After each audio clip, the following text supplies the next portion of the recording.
Finding Meditation in Rissho Kosei-kai. Everyone seems to be talking about meditation.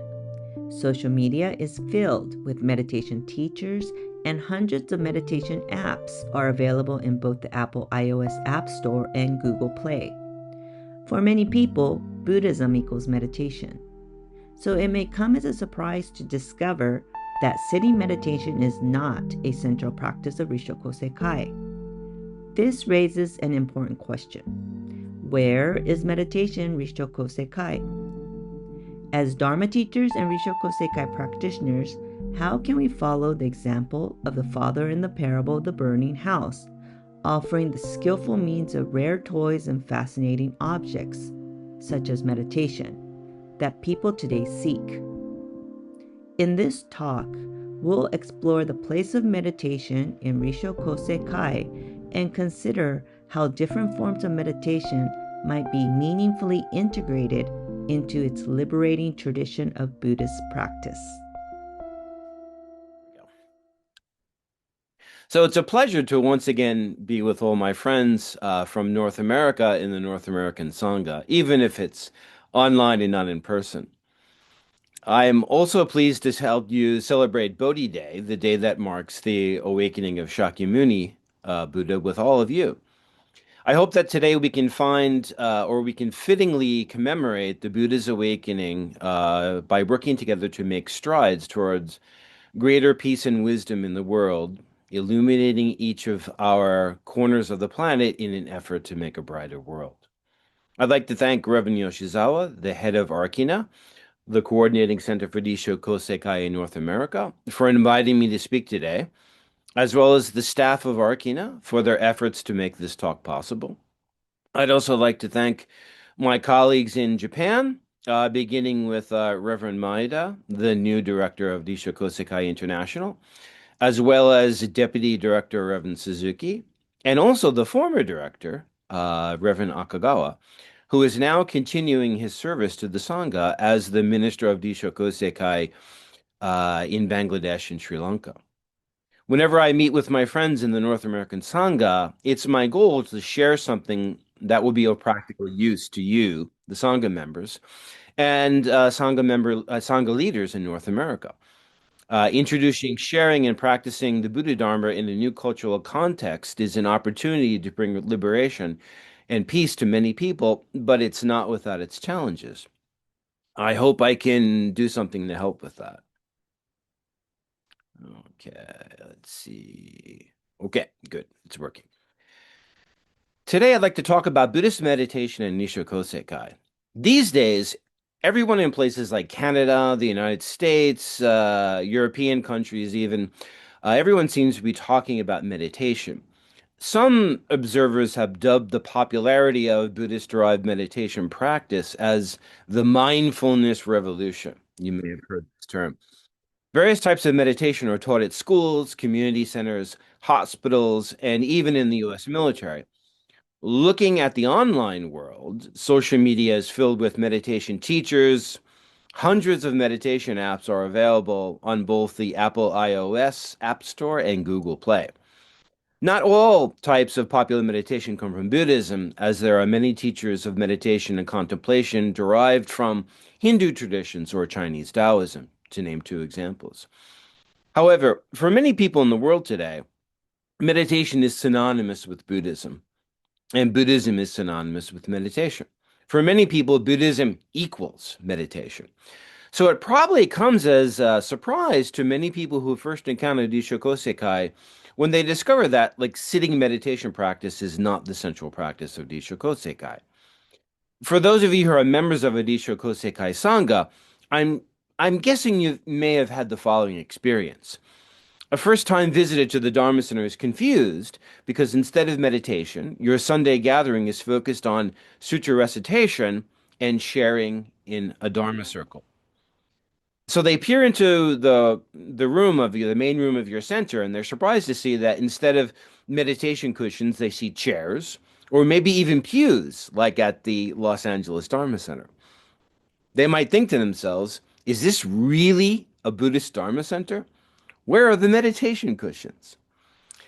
A person who calls the Dharma Center for information or contacts you by email might ask you when your meditation session is held. If you have nothing to offer them, it's likely they'll never come out to visit the center. This is because for people in North America today, a Buddhist Dharma center without meditation is like a Christian church without Jesus, like rock and roll without guitars. It's impossible, they think to themselves. Meditation is the gateway for many people into the Buddhist Dharma. Now, I'm sure that many of you here today became interested in Buddhism because you were curious about meditation. That was certainly the case with me. A casual interest in meditation is often the cause or condition for eventually attaining a deep experience of the Dharma and embarking on a life-changing course of spiritual awakening. To put it in terms of the Lotus Sutra's parable of the burning house, meditation is like one of the three carts that motivates people to begin the journey out of their own burning house and turn their lives around. Without skillful means, liberation and awakening are not possible. I agree with the late Gene Reeves that this is the point of the Lotus Sutra's parable of the burning house. The reason the children scurry to get out of the burning house is to get to the supposedly lesser skillful means teachings. The teaching and practices of skillful means are the reason why they escape, not the one Buddha vehicle they receive after escaping the house. With this parable, the Buddha is telling us that we must have the right skillful means to encourage people to emerge from their own burning houses. And one of his final books, Rissho Kosei-kai founder Niwano wrote, and I love this statement, skillful means are themselves the truth, and the truth too can indeed be understood by people through skillful means. And here's a quote from the parable of burning house. He, the father who represents the Buddha in the parable, therefore considered devising some skillful means, and said to his children, I have many kinds of rare toys for you. There are fine carts, splendidly jeweled, including goat carts, deer carts, and great ox carts. Right now, outside the door, all of you, come out, for I have made these carts especially for you. Take whichever you like and play with it as you please. Meditation is the rare spiritual toy that people are seeking today, and especially in Western societies like North America. One thing to remember when it comes to skillful means is that not only must it be appropriate to the nature and comprehension of people, it has to appeal to their desires. The Buddha makes this clear several times in the Lotus Sutra.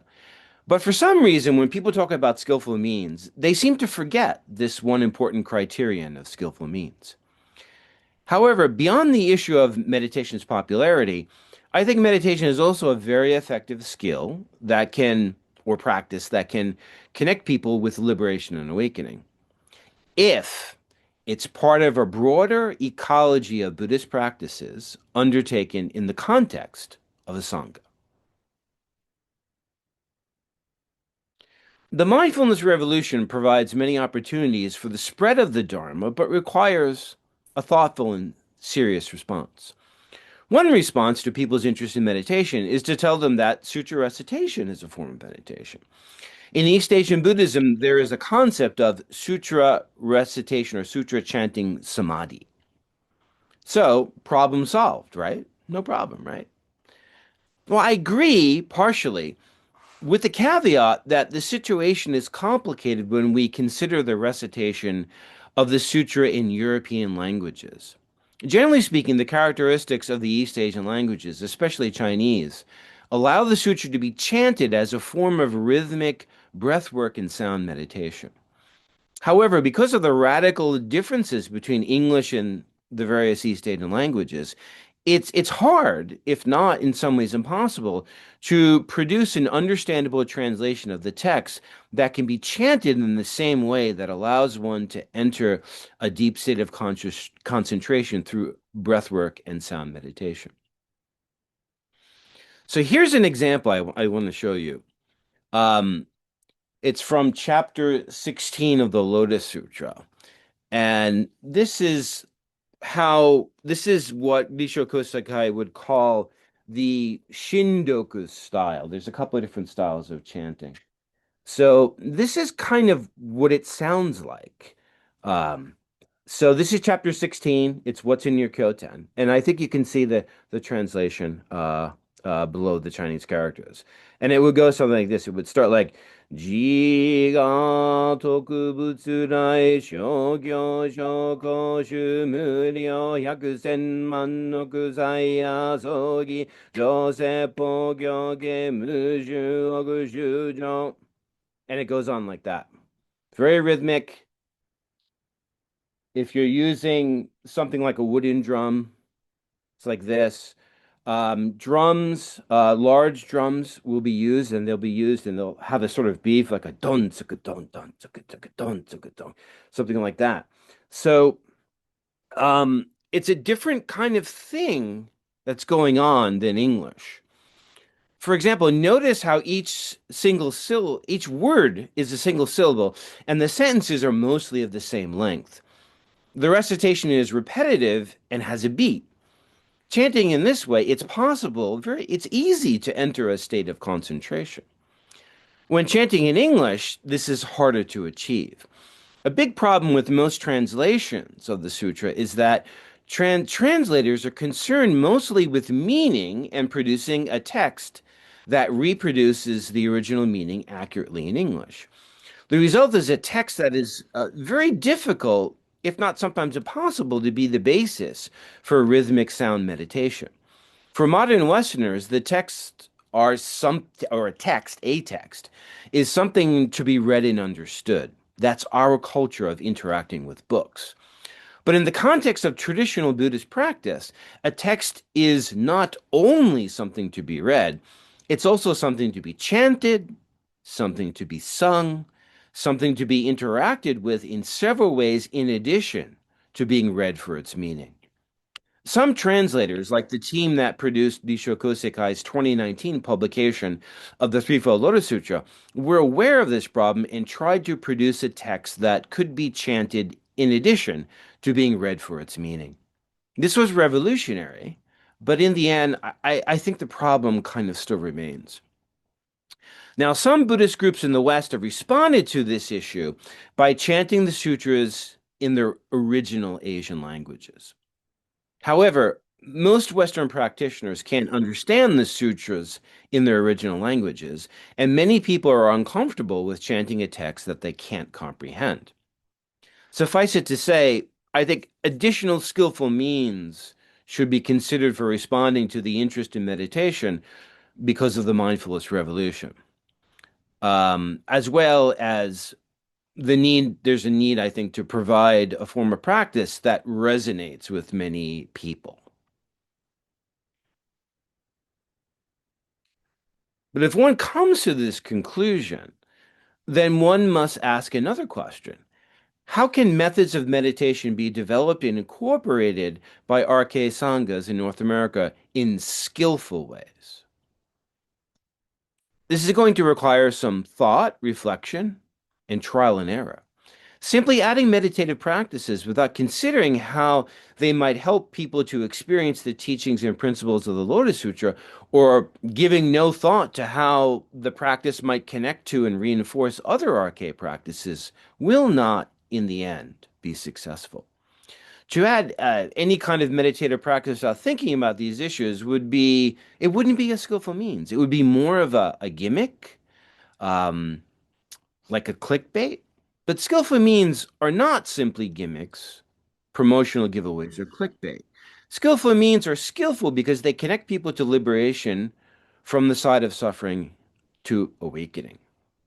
So I think the question that must be explored is how can meditation be incorporated in meaningful, skillful ways into RK practice? And furthermore, how can elements of RK practice be approached as methods of meditation? As you might know if you've heard me talk before, I like to describe Rissho Kosei-kai as a very social form of Buddhism. The place of practice is properly in everyday life, and awakening is found in the encounter between other people and the situations we find ourselves in daily life. In contrast to this, many meditation practices have a kind of solipsistic sensibility about them. An individual tunes out the world and goes inside. Now, this kind of approach just seems to run counter to the ethos of Rissho Kosei-kai.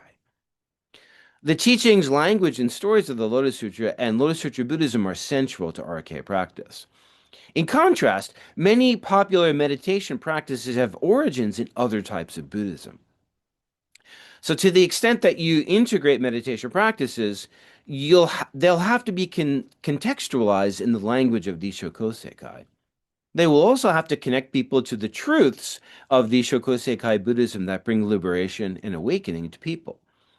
In essence, you're going to have to translate meditation practices. If you merely appropriate popular practices without connecting them to the truths of the Lotus Sutra and Rissho Kosei-kai Buddhism, I think they'll fail to be effective, skillful means. Any practices you might develop or incorporate are going to have to make sense in the context of Rissho Kosei-kai teachings and practices.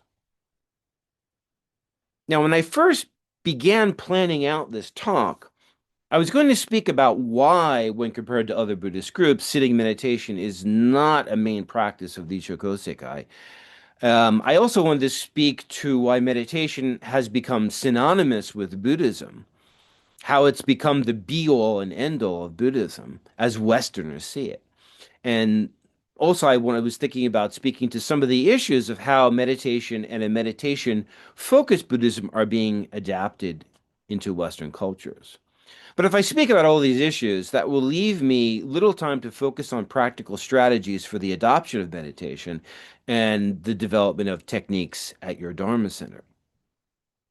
So, in a nutshell, meditation is an important practice, but one practice within what I call an ecology of practices. In other words, it's one component of Buddhist practice that is supposed to work in tandem with other practices and in the context of a spiritual community to lead us to liberations and awakening. The kind of Buddhism we find in the West that is focused almost entirely on meditation and is largely shorn of ritual, ceremony, as well as practiced in isolation by autodidactic, what are sometimes called nightstand Buddhists, is a bit of a modern aberration. In fact, scholars have a word for this. They call it Buddhist modernism.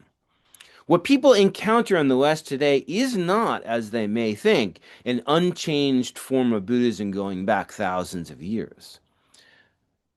Now, that's not to say that it's illegitimate, but that it's something from the past that is being adapted and interpreted in new ways. And we need to be aware of this and also aware of how we, in places like North America, are adapting Buddhism. We need to be aware of what the potential merits are, as well as any potential drawbacks. So, rather than belabor this point, what I'd like to do today is share practical things with you that can be of use or maybe become ideas that can contribute to the life of your Dharma Center practice and dissemination efforts. So I'm going to leave the historical discussion, for maybe another time. Which you can do if you really want to get into this kind of question. The book cover you see, Buddhist Modernism by David M. McMahon, that will lay it all out for you. It's not a difficult book to read. You can find it all over the place, Amazon. You can probably find a few pirated copies floating around. It's easy to get your hands on. It's become a classic. So I would consider taking a look at that. But what I'll be sharing with you today for the remainder of the talk comes from 2 points of view. One is the perspective of a scholar, but also from the standpoint of a practitioner. Now, my role at RK is often that of a scholar, doing things that scholars do. But I'm also a longtime Buddhist practitioner, and I have a role, as Reverend Yoshizawa, said, in the International Buddhist Congregation, IBC, which is an RK community for foreign residents living in Japan. So what I'll show you today comes out of my various experiences as a practitioner, including experiments at IBC, but also guided by the historical and doctrinal awareness that a scholar brings to Buddhism. So in light of this, let me introduce some specific meditation practices. Now, I can't go into minute detail in every case, and I'm sure you would understand that. But I hope I can include some practices that may be useful for you or at least give you some ideas. I'd like to begin with what is probably the most common form of meditation today, taught by both secular mindfulness instructors as well as Buddhist teachers associated with both the Theravada and Tibetan traditions. It's a form of meditation that many people who come to your Dharma center may have already encountered, or they may have an expectation that this model is what meditation is supposed to be. In fact, this form of meditation and its variants are so common that some scholars of Buddhism in the West call this practice the quote unquote standard model of Buddhist meditation. This form of meditation is called the four foundations of mindfulness. There are some other translations, the four stations of mindfulness, the four bases of mindfulness. There are various different translations. It's explained in both Pali and Mahayana sutras, but is not specifically mentioned in the Lotus Sutra, which is possibly why some of you may be unfamiliar with it. The most widely quoted version of this teaching is found in the Anapanasati Sutta, a Pali sutra that can translate as the Sutra of Meditation of the Breath. In short, the four foundations of mindfulness is a sequential contemplation of four things: body, which is sometimes also explained as the aggregate of form; sense perception, which is sometimes translated as feeling. It's really sense perception. Feeling is a little misleading. The third object of meditation is the mind, your own mind. And the fourth is phenomena, in other words, things out in the world. Now, when people practice the four foundations of mindfulness, they first usually begin with the body.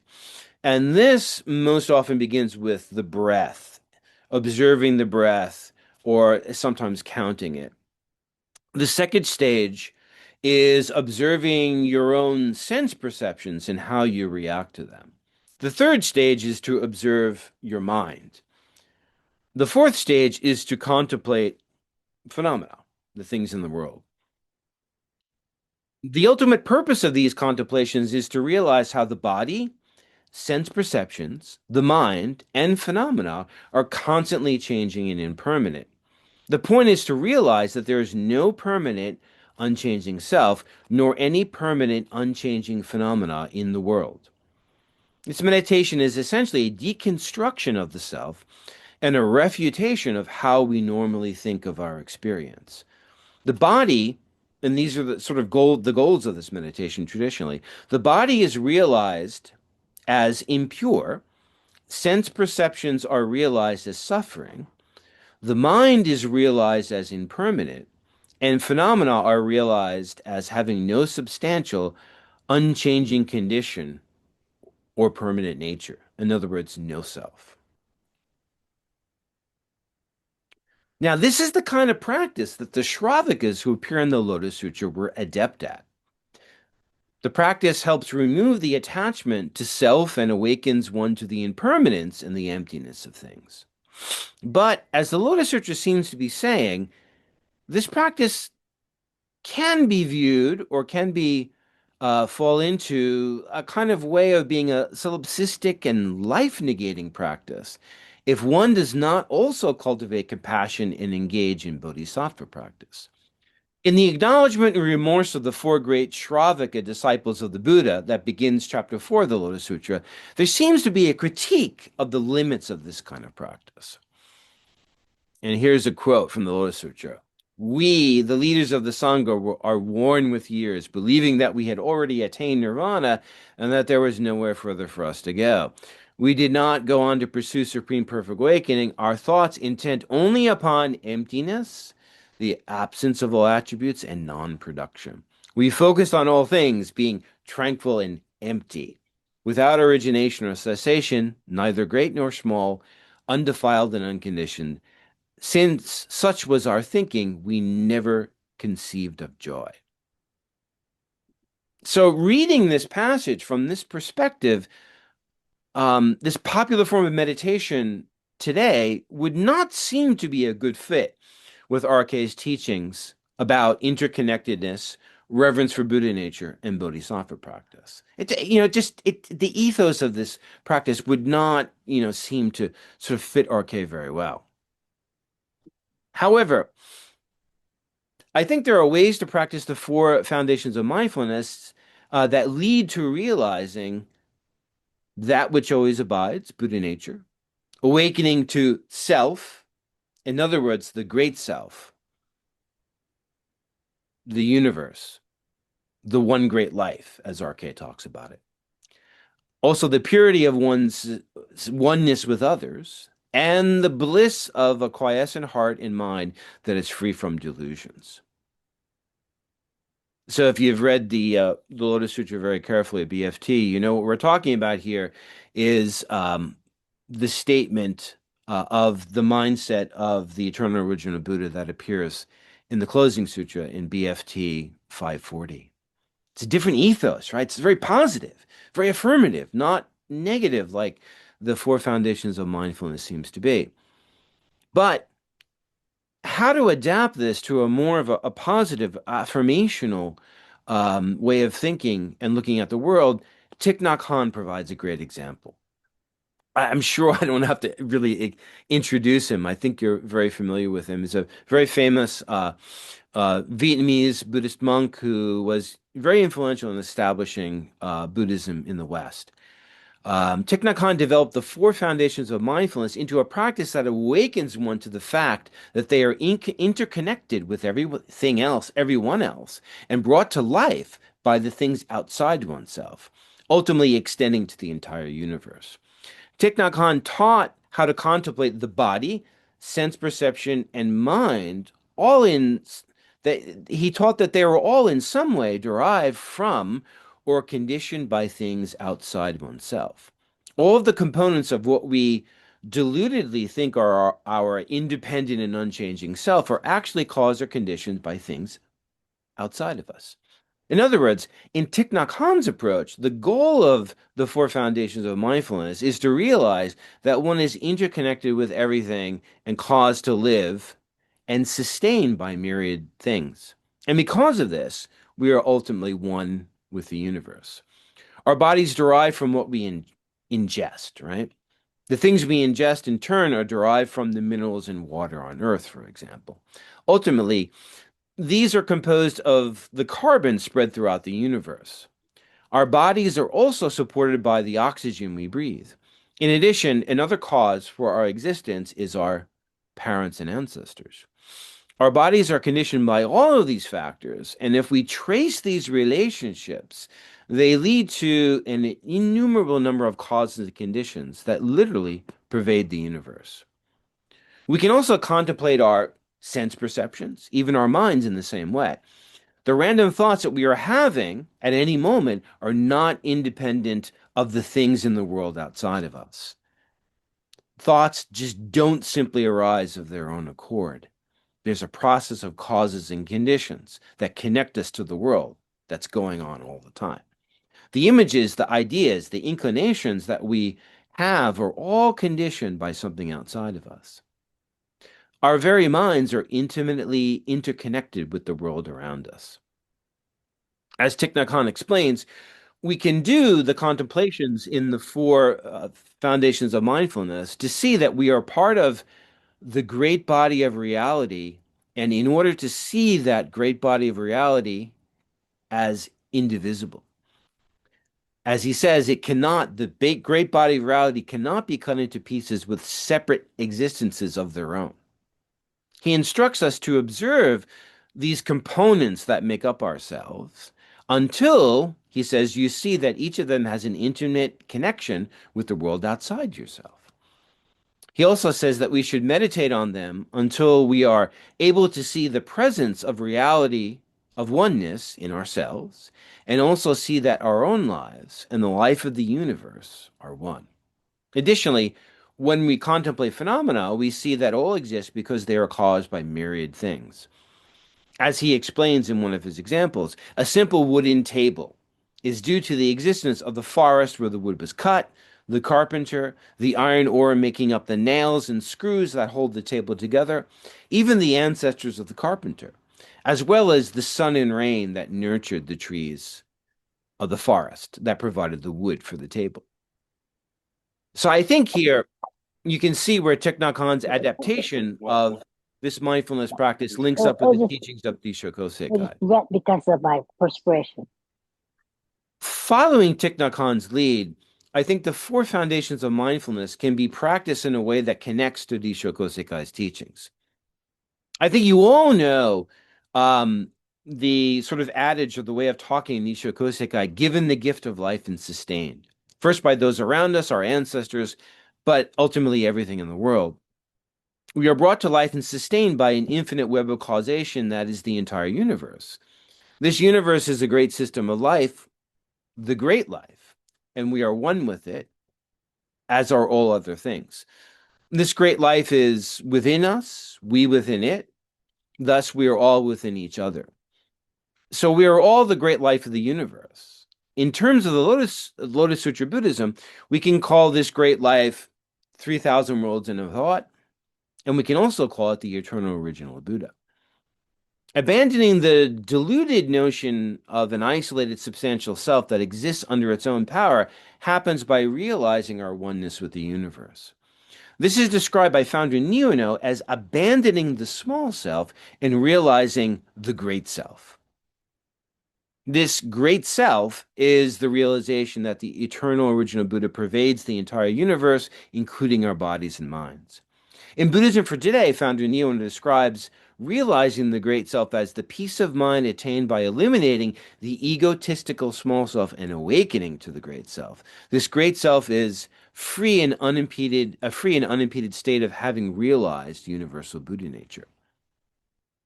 So I think there's real possibility here.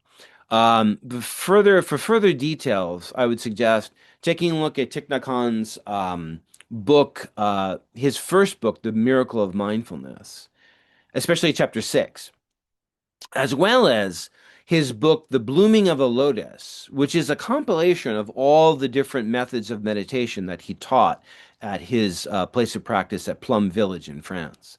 It's very, very useful. The Blooming of a Lotus. I would very strongly suggest taking a look at that if you're a minister or a leader in the Sangha. The second style of meditation I'd like to suggest today is Japanese Zen meditation, which is a bit simpler than the four foundations of mindfulness. In the Rinzai style of Zen meditation, one can begin by counting one's breaths. This is quite simple and easy to teach to people, and it's easy for anyone to practice. Usually one counts counts with the breath from 1 to 10 and then goes back to 1 and counts again to 10 and continues that process. Now, the Soto style of Zen is called just sitting, or ishikantaza in Japanese. In this approach, one just sits in the proper posture and breathes naturally without counting or visualizing the breath. One just stays alert, but in a state of equanimity. One neither suppresses thoughts nor engages the random thoughts that arise.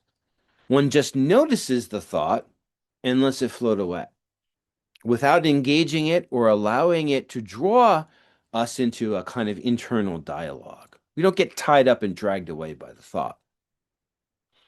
Since the nature of our minds is to spin off thoughts, especially in response to the world around us, we are bound to experience random thoughts while we are doing just sitting meditation. The practice of just sitting, then, helps us become sensitive to the state of our minds and to resist the temptation to get carried away by the random thoughts and inclinations that arise. In everyday life, we are so often unaware of our own minds that we don't even recognize these random thoughts and inclinations until we've already become tangled with them or until we've already acted upon them. In this way, our lack of mindfulness can lead to suffering. At IBC, we often meditate by beginning with breath counting to calm our minds, and then we do a short period of just sitting at the end of the meditation session. Now, I like to think of just sitting as a good practice for being more aware of our minds in daily life. Now, of course, it's much easier to practice equanimity with regard to our thoughts when we're sitting. Even so, just sitting meditation can help us gradually become more aware of our states of mind so that we do not let ourselves be dragged along by the inclinations and sudden thoughts of our monkey minds in daily life. When it comes to integration with RK teachings, the introspective awareness of our state of minds is it's a kind of acknowledgement and remorse. The co-founder of RK, Miyoko Sensei, as she's more commonly known, used to teach the need to always continually practice acknowledgement and remorse in daily life. Sometimes people translate acknowledgement and remorse as reflecting and correcting. So Miyoko Sensei taught that in our daily lives, in response to our interactions with people and situations, to do this. Now, Miyoko Sensei combined the term acknowledgement and remorse, or reflecting correct, with another term, self-introspection. And she would guide people, she would say, continuously practice self-introspection and perpetually reflect and correct. I think in the contemporary language of meditation and Buddhism in the West, we can understand Miyoko Sensei's guidance as a practice of mindfulness in our daily lives. We need to be aware of the states of our minds, to be able to observe the states of our minds in the midst of all activities. We need that ability, that objectivity to see what's going on in our mind. How am I feeling now? How am I reacting to people?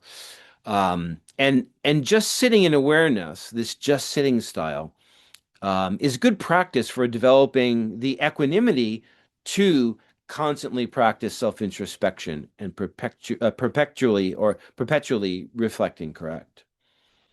So even though the practice is done on a meditation cushion, I think over time, if we become more sensitive to being aware of our inner states and then also how we're interacting with people in the world, over time we can bring that constant awareness from the meditation cushion and into daily life to become a continual practice of self-introspection and awareness.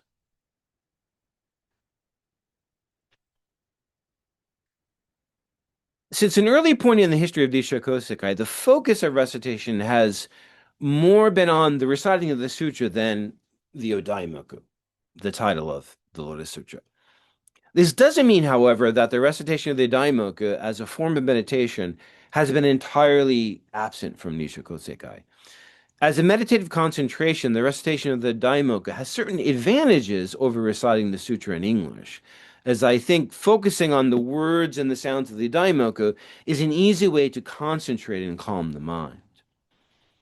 And the standard liturgical practice in RK is to chant the Daimoku 10 times, right, during sutra recitation, or at midday, especially at the Great Sacred Hall, 50 times. However, although it's not well known, founder Niwano in fact gave instructions for using the Odaimoku recitation as a form of meditative concentration. So I'm not going to read the whole thing here, but this is an example or an instructions that comes from founder Niwano that's from his 10-volume, the long commentary on the Lotus Sutra. And this was serialized in Dharma World magazine over a period of many years. So English translations are out there. I know a few of you have them. I also have the translation of these instructions. So if you're interested in this, you can contact me and I can give it to you. Let me just point out a few passages I find important. In this first page, you can see that Founder Niwano says, as a single thought of the Odaimoku continues without interruption, the borderline between the self that is doing the recitation and the formula Namu Myoho Renge Kyo that is being recited disappears, and the self and the formula, the Odaimoku, become perfectly united. And this is sort of, the overcoming of the sense of self through concentrating on the Odaimoku. And here's the continuation of his instructions in that passage. The one section I'd really like to point out here, without reading the whole thing, because that would take a while, would be the sentence where Founder Nichiren says, "We should not bother about worldly thoughts, but simply bring the mind back to the right thought. Then worldly thoughts, finding themselves ignored, suddenly disappear." In other words, to use the Odaimoku, maybe even the constant inner mental recitation of the Odaimoku as a placeholder to fill that place in the mind where our minds run wild, where we start to play the scenarios, where we start to get obsessed with things. And instead of having that space there for all of that monkey mind stuff to go on, we can insert the Odaimoku there as a placeholder. And then that can keep us focused on what we're doing in our daily life, the people we're interacting with. It's a these are very effective and very deep instructions.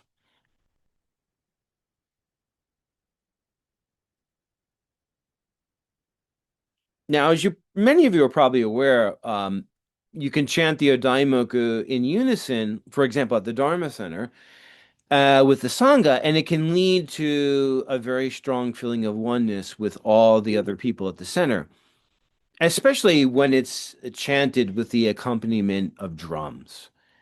If any of you have had the good fortune of attending a Daimoku recitation practice session at a Nichiren sect temple in Japan, it's very powerful. It's a wall of sound that just envelops you and envelops everyone, and it's a wonderful experience, very powerful.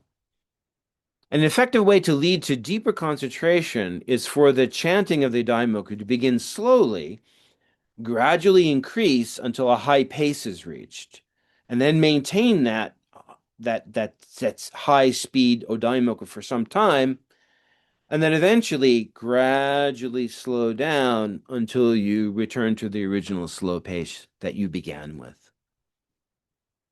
So the Odaimoku recitation, even though liturgically in Rissho Kosei-kai it's not very well emphasized, it is an option. It is an option. And I think it's something that can be explored. Let me introduce a few things that you might not have come into contact with. Many Nichiren sect prayer books up until the 19th and early 20th centuries included descriptions of visualizations or other contemplative instructions for Odaimoku recitation, or states of mind to contextualize the Odaimoku recitation. Now, the fancy word for this was unso, which means an image or a series of images to form in one's mind and hold in one's mind while chanting. The most common contemplation you find in these older prayer books is by a Nichiren school monk, Udana Nichiki, who lived in the 19th century. He was a very influential Buddhist priest, and his sort of design of ritual texts became very influential throughout Nichiren Buddhism. For example's sake, I'll just share with you the beginning of one of his Odaimoku contemplations, one that's not really that difficult to understand or imagine. So here's the text. Here's what the sutra reading says to do at the beginning of the Odaimoku recitation. The person who practices chanting the Odaimoku should raise one's eyes and contemplate the image of the focus of devotion. The focus of devotion, whether a mandala or wooden statues, differs only in being made of paper or wood, as their meaning is the same. The phrase Namu Myoho Renge Kyo in the center of the mandala or statues is the very essence of one's own mind as the original Buddha. This essence pervades and embraces all Buddhas of the 10 directions, all sentient beings throughout the universe, the innumerable Buddha lands, and all things in the universe. All these phenomena are waves in the ocean of one's mind nature. I think it's very, very beautiful, very poetic. This contemplation was originally designed for chanting in front of either Nichiren's textual mandala or the mandala represented in the form of Buddhist statues, as you may have seen if you visited very large Nichiren school temples in Japan like Mount Minobu. As you know, Rissho Kosei-kai's focus of devotion is a little different in that it's a single one-piece statue that includes all of the main Buddhas and Bodhisattvas of the Lotus Sutra assembly in one piece. Nevertheless, the idea of this concentration still kind of holds because the focus of devotion as the original Buddha is the Dharma of the Lotus Sutra. It's also Myoho Renge Kyo, and it also pervades the universe, not just outside of us, but inside of us. We are within the eternal Buddha, and the eternal Buddha is within us as our Buddha nature. So when we look at the focus of devotion, we're looking at the entirety of the universe, the one great life. The focus of devotion is like a great ocean embracing all of us and everything else in the universe. By contemplating or visualizing like this when reciting the Odaimoku, we use our imagination to contemplate the image of truth. We shouldn't think that our imagination is always something that's false or deluded or simply idle fantasizing.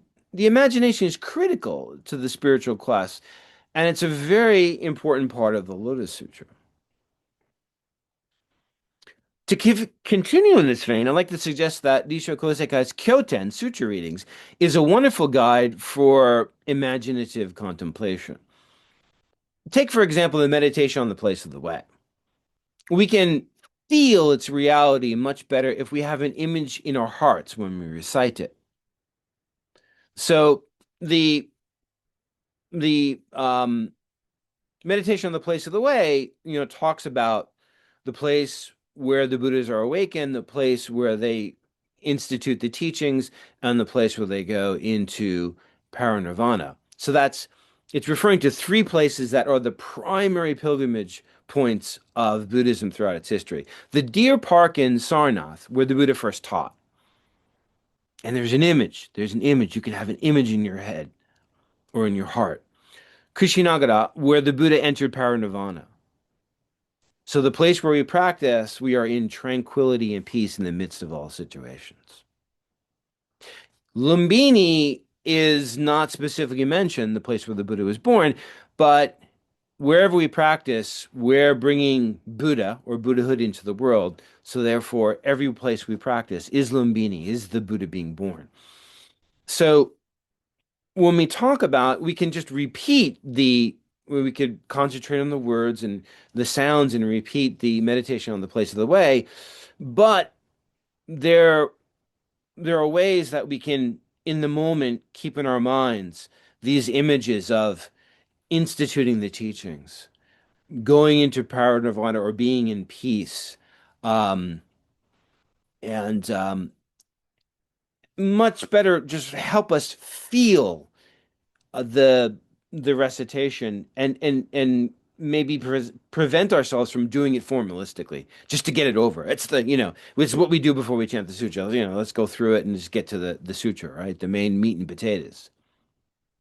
Now, fundamentally, the meditation on the place of the way is this phrase, meditation on the place of the way, is originally it's their visualizations.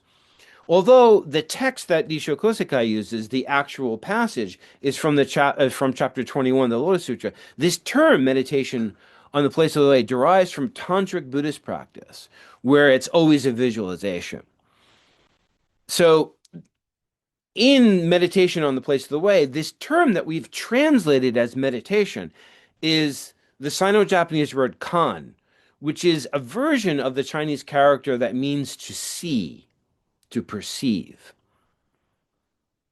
So seeing the place of the way isn't just a verbal proposition.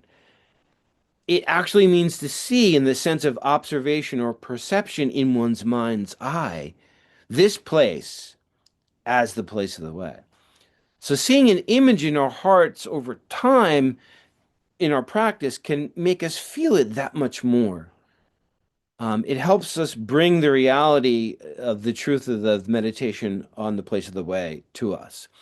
Now, what you see on the screen here is it says meditation on the place of the way, and you can see there's a mudra to be formed, and there's a description. It says contemplate the following.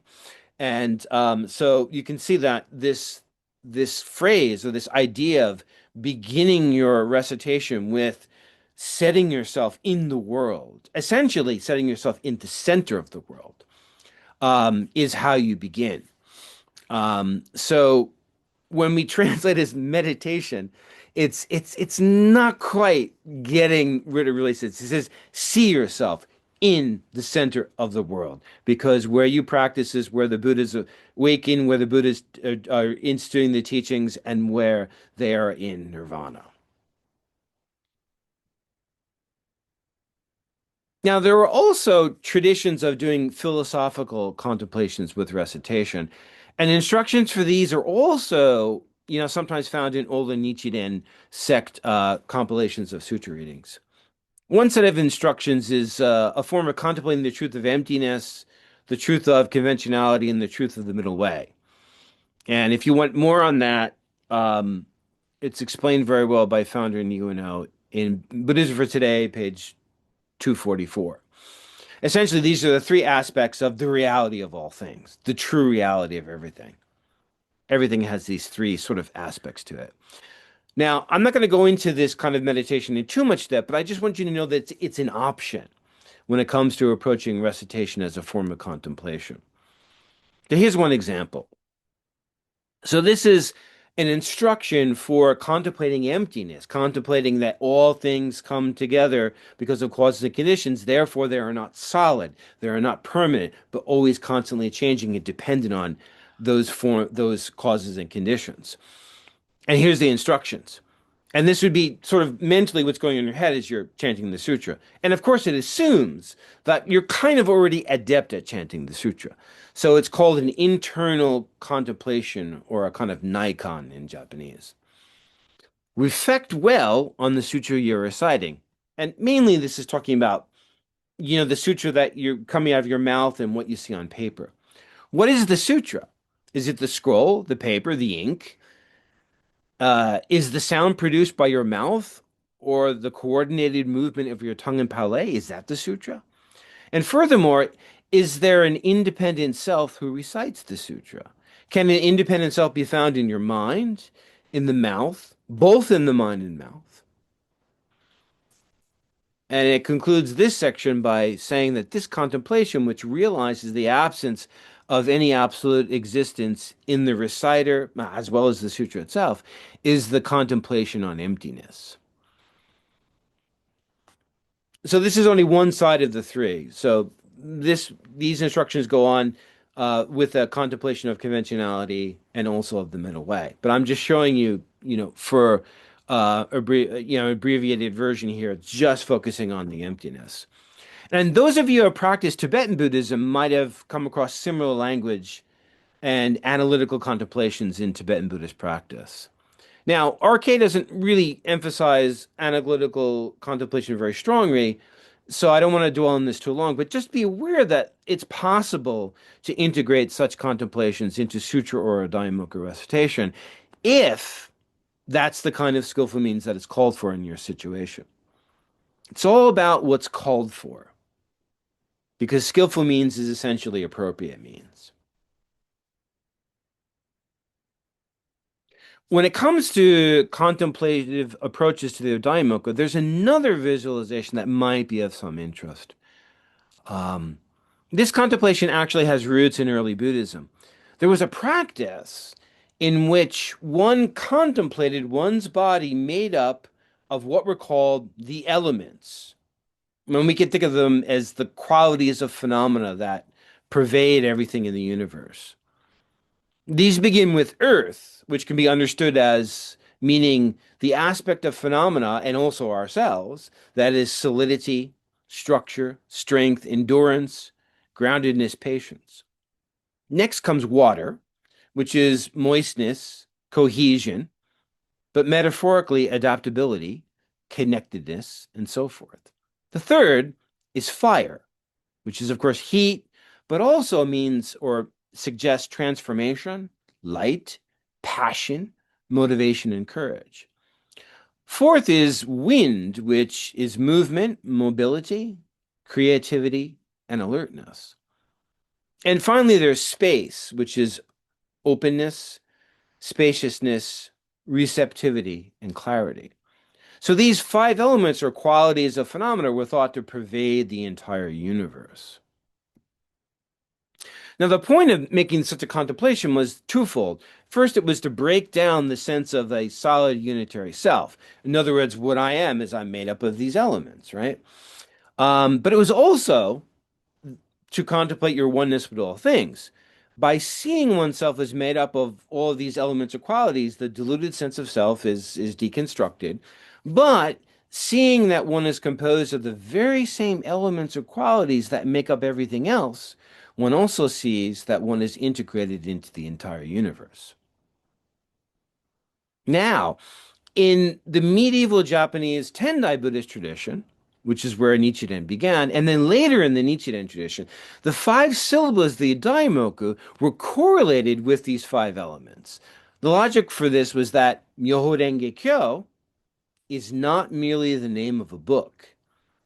It's the name given to the ultimate truth for our universe. In this sense, the universe in its totality is Myoho Renge Kyo. It is the sutra written large. For this reason, the 5 syllables of the Daimoku were seen as the components or elements making up our universe and everything in it. Now, you can find some mention of this in the Nichiren corpus. For example, in The True Entity of All Phenomena, one of his texts, and then the letter to Abutsubo. Now, the letter to Abutsubo has been, challenged as maybe it actually wasn't written by Nichiren, something that appeared a little bit later. But be that as it may, these are 2 places in, the culture or the tradition of the Nichiren Buddhism where it's talked about that our bodies and everything in the universe is made up of Namu Myoho Renge Kyo. So instead of visualizing the body as the 5 elements, as in the older form of practice, people came to visualize the 5 syllables, the Daimoku, as the components, the elements making up their bodies in the way you see pictured here. The easiest way to practice this is to simply focus on the 5 sections of the body when chanting the Daimoku. When we say Myo, we focus in the sitting position on the base of the very bottom of our bodies, in our pelvic area. When we say Ho, we focus on our bellies. When we say Ren, we can focus on our hearts or our chest. When we say Ge, we can focus on our mouths. And then when we say Kyo, we can focus on the top of our heads. If we include the elements in the visualization, which is a bit more difficult, then we can see the elements in the various parts of our bodies as we're chanting the Daimoku, from bottom to top when we recite Namu Myoho Renge Kyo. So earth, the belly is water, the heart is fire, the mouth area is wind. Makes sense, right? And then the head is that, spaciousness or emptiness. By visualizing oneself as made up of the Daimoku, one experiences a melding of one's body in the Daimoku as comprised of the elements that form us and all phenomena, as we in the Daimoku are one with all things in the universe. There's a version of this or something related that's a little bit simpler that can be done in sitting meditation or while chanting the sutra or the Daimoku in order to contemplate oneness with the Buddha. If one is sitting doing meditation in a Dharma center or dojo facing the altar, one can visualize one's breath as in a circulation between oneself and the focus of devotion. It's a very traditional Buddhist practice. It goes like this. When we exhale, our breath goes to the focus of devotion and becomes the focus of devotion's breath. The focus of devotion breathes in our breath, but then when the focus of devotion exhales, that exhalation becomes the air that becomes our next in-breath that we take in. Now, when we do this, our attention is going back and forth between ourselves and the focus of devotion over and over.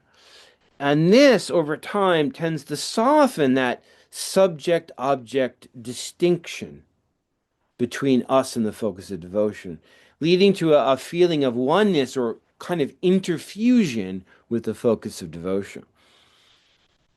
Now, in Japanese Buddhist texts, this process is called the interfusion of self and the Buddha. Literally, the Buddha enters me and I enter the Buddha. Now, think about this metaphorically.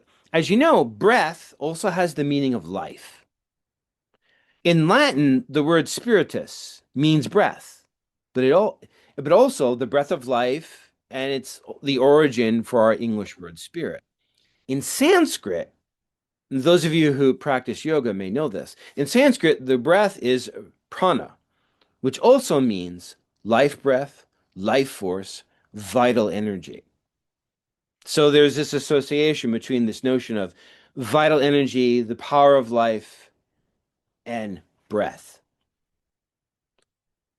Now, when Buddhist texts were translated into East Asian languages, like Chinese or Japanese, when they came across this word prana, they translated it using the same Sino-Japanese word that means life. And it's the same word that is used when Founder Niwano talks about the great life, or the one great life of the universe.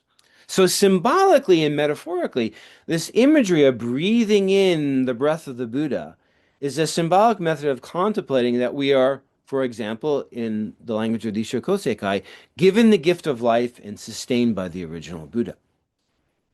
Now, during some of our sessions at IBC, we practice this meditation by first beginning with counting the breath in order to calm the mind. Then, after about 10 minutes of counting the breath, we switch to contemplating our oneness with the Buddha by visualizing the cycle of breath between ourselves and the focus of devotion. This visualization can also be adapted for our Daimoku recitation, as one is reciting one's exhaled breath along with the words of the Daimoku or even the sutra, can go to the focus of devotion and become the focus of devotion's breath. And then when we inhale, the breath comes from the focus of devotion and we inhale it deeply.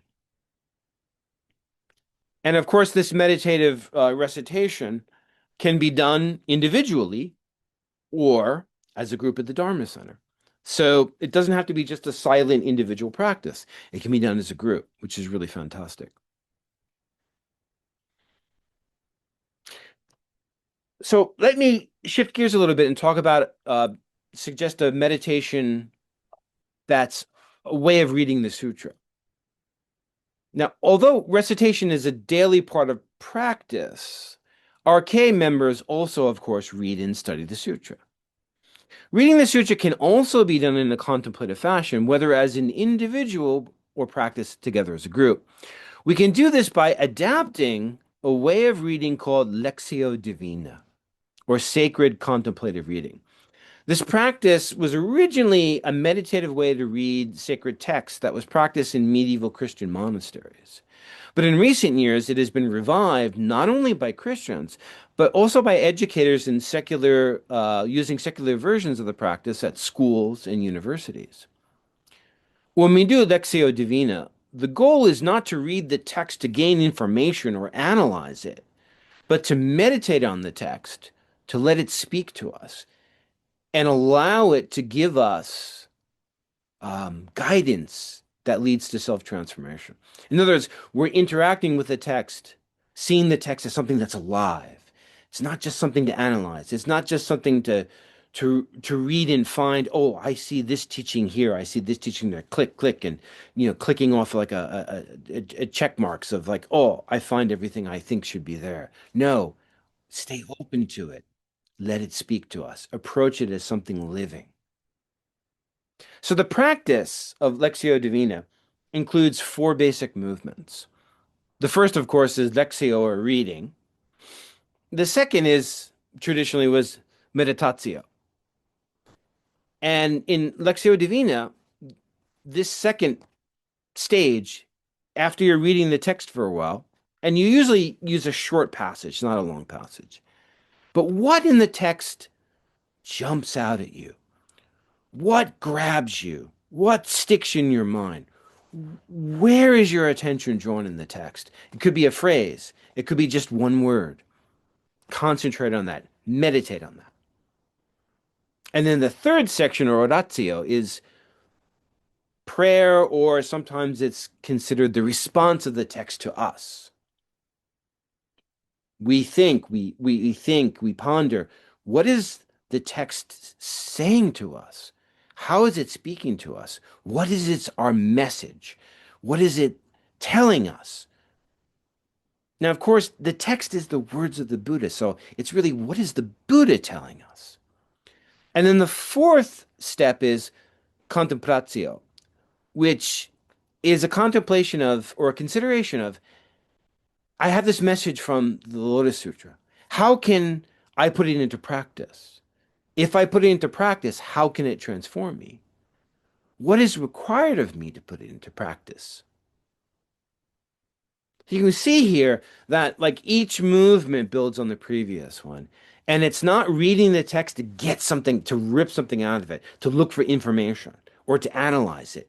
It's a way to read the text to be open, to open our hearts to it. So here's an example of the basic practice that we've done a few times at IBC, like these instructions. And it's basically just what I went through just before, with the addition that after doing this practice together, then of course we discussed in Hosa, we shared the message we got, how we feel the text passage was speaking to us. What was the message to us from the Buddha? Why is that important in our lives? How can I put it into practice? We share this with the rest of the Sangha. So Hosa, concluding with Hosa, with this practice is also extremely powerful and transformative. And it's just a totally different way that to read a text, because we read a text today in a way that's very extractive. It's like we're like digging up the earth looking for coal or something, you know. We go in, where's the information I need? We take that, and then the text we don't need it anymore. We have this, way of approaching the texts, books, or documents as a resource. But the Lotus Sutra is not just something like that we mine for information. It's living, it's breathing. It's the words of the Buddha speaking to us.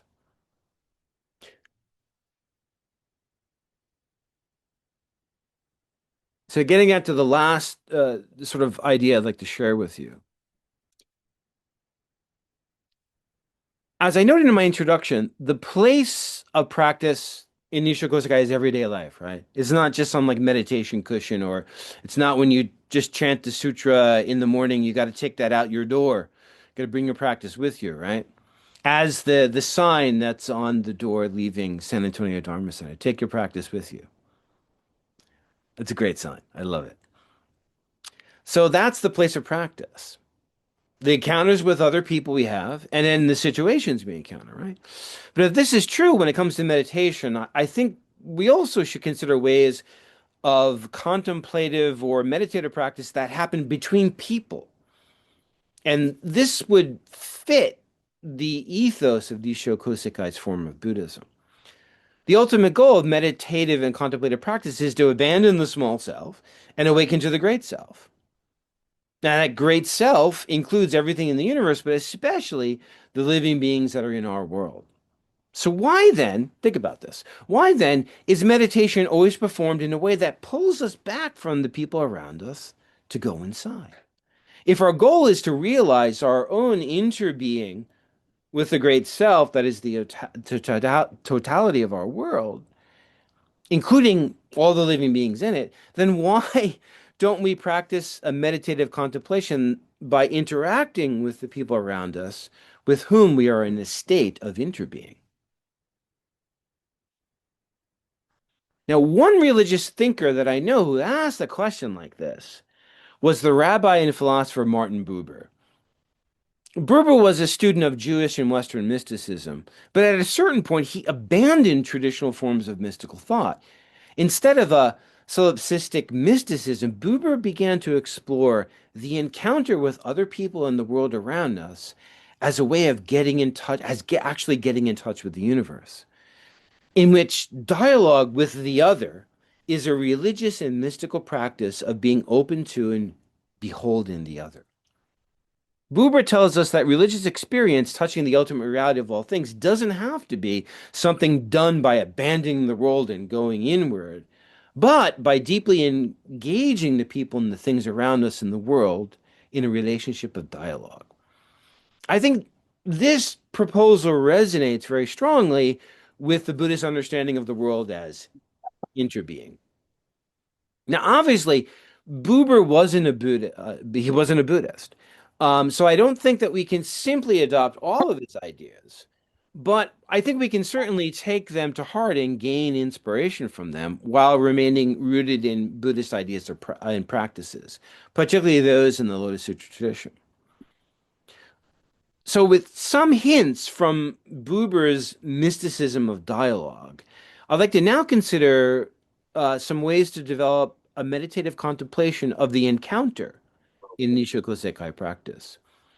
The two most important practices of Rissho Kosei-kai Buddhism are eminently social, and they are, in general terms, revering Buddha nature, and more specifically, Dharma circle or Hosa. I think these activities can indeed be understood as types of meditative concentration and believe that there could be great benefit from consciously approaching them this way. Now, let's consider Dharma circle from the standpoint of the average participant, not the facilitator, but the average participant, because acting as a facilitator is a little bit of a special case. So let's think about when we participate in Hosa as an average participant. Now, RK teaches that in Dharma circle, the stance taken toward the other people, the person speaking, is that we should wish for them to be happy and to be free from suffering. So this provides an important clue to proceed. Giving rise to the wish for another person to be happy and to be free from suffering, those two things are the first two of what's called the four infinitely virtuous minds. The first two of these minds in particular have become a form of meditation in Buddhism. If you've heard about contemplations called something like meditation on loving kindness, this is what I'm talking about. So RK's teachings that the approach to participating in Hosa should be the aspiration that others find happiness and freedom from suffering suggests that participating in Dharma circle should be a kind of meditation on loving kindness. Many traditional instructions for the meditation on loving kindness, maybe if you've come across in, let's say, a Tibetan tradition, in those instructions, first participants calm and center their minds with concentration on breath. Then they bring to mind a person in their mind's eye, and they give rise to warm, pleasant feelings toward them, wishing that they be happy. In some explanations, we are told to imagine that we have the power, the magical power, to give them happiness. And after some time, we switch to concentrating on our wish that they be free from suffering, the second of the four minds. Now, it's said that we should begin with meditating on a person who is close to us and against whom we have no feelings of dislike or hatred. In other words, we begin with people toward which we find it easier to generate positive emotions. We start close and then extend the scope of our compassion gradually. The intermediate level of practice is said to be meditation on people towards which we are neutral. We neither dislike nor like them. The advanced form of practice is said to be meditation upon someone we dislike, and we try to give rise to this compassion and mercy towards them. Now, this, of course, is the most advanced. It's difficult to develop compassion towards those we don't feel so kindly towards. But of course, it's an ultimate goal for us. So what this passage is said that this practice is said to do is to lessen, we have three poisons in our minds, right? That's what Buddhism says. And one of the poisons is anger, or sometimes it's called hatred. And so this practice sort of, lessens that. It sort of pushes that away. And hopefully, over time, eliminates it.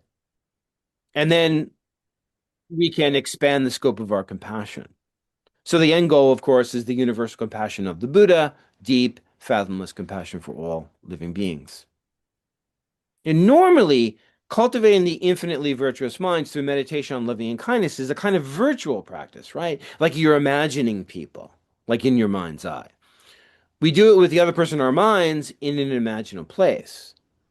But the infinitely virtuous minds we practice when we participate in Dharma circle are actual. We are interacting with real human beings. Dharma circle also requires us to actively have the third and fourth infinitely virtuous minds. In Dharma circle, we should share in the joys of the other person when they report liberation from suffering and merits from practice. So this is the third infinitely virtuous mind, sympathetic joy. And furthermore, we must also ensure that Dharma circle is a place where people can honestly share what's in their heart without criticism or censure. Dharma circle has to be a safe place, or else the Dharma circle won't function. So we must practice equanimity, the fourth infinitely virtuous mind. We must not take offense nor give offense and express no moralizing judgments toward anyone in the Dharma circle. In other words, whereas the standard contemplation of the infinitely virtuous minds is a kind of simulation or virtuality, in Dharma circle we can actually actualize these mindsets in an encounter with a living and breathing person. Dharma circle requires us to practice loving kindness in real life. Now, while the virtual or the theoretical is important and necessary, the actual is really where the functioning of the Buddha Dharma and the workings of the Buddha take shape and appear in our world. The Lotus Sutra teaches the importance of the actual. That's why it emphasizes skillful means in practicing the Bodhisattva way so strongly. Nietzsche then criticized the Buddhism of his day for being concerned more with the virtual or the theoretical than the actual. He called for a Buddhism that practiced and prioritized the actual. He also encouraged methods of contemplation that were actual, not just virtual. The Dharma circle is the practice of the actual. So, thinking about this, how could we approach Dharma circle participation as an actual meditative concentration of the four infinitely virtuous minds? So, let me just share a few ideas with you. First, I think it would help to have an orientation before each Dharma circle to provide an explanation for new participants and then remind previous participants to approach Dharma circle as the practice of these four states of mind, the four infinitely virtuous minds. Second, I'd suggest that the recitation of the Daimoku that begins the Dharma circle be approached a little bit differently. The recitation of the Daimoku before the circle can tend to become a little formalistic. I think we need to recite the Daimoku in ways that quiet our hearts and calm the egoistic mind that has an agenda for ourselves and others. I think we need to give rise to the wish that people in the Dharma circle find happiness and end their suffering, but we need to let go of any preconceived notions of how that liberation is going to take place.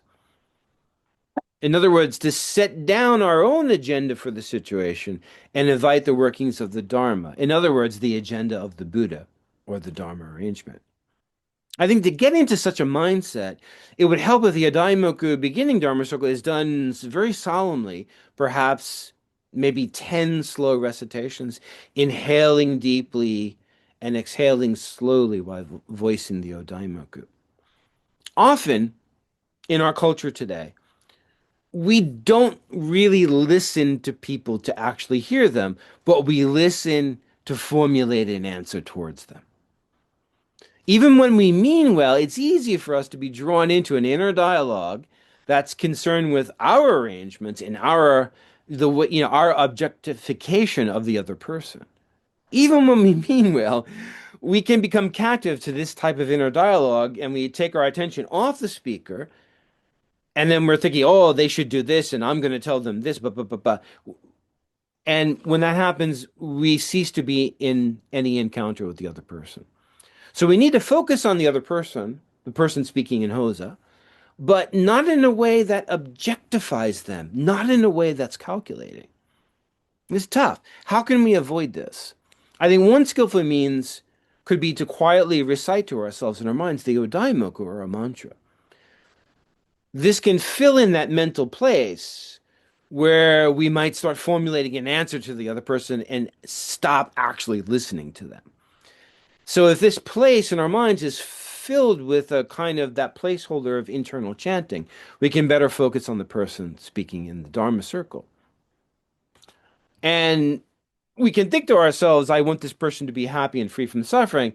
But in order to get, to not get tangled into a linguistic web of thoughts in our mind, we could avoid language by instead just kind of giving rise to warmness, a warmness, and just directing it at that other person.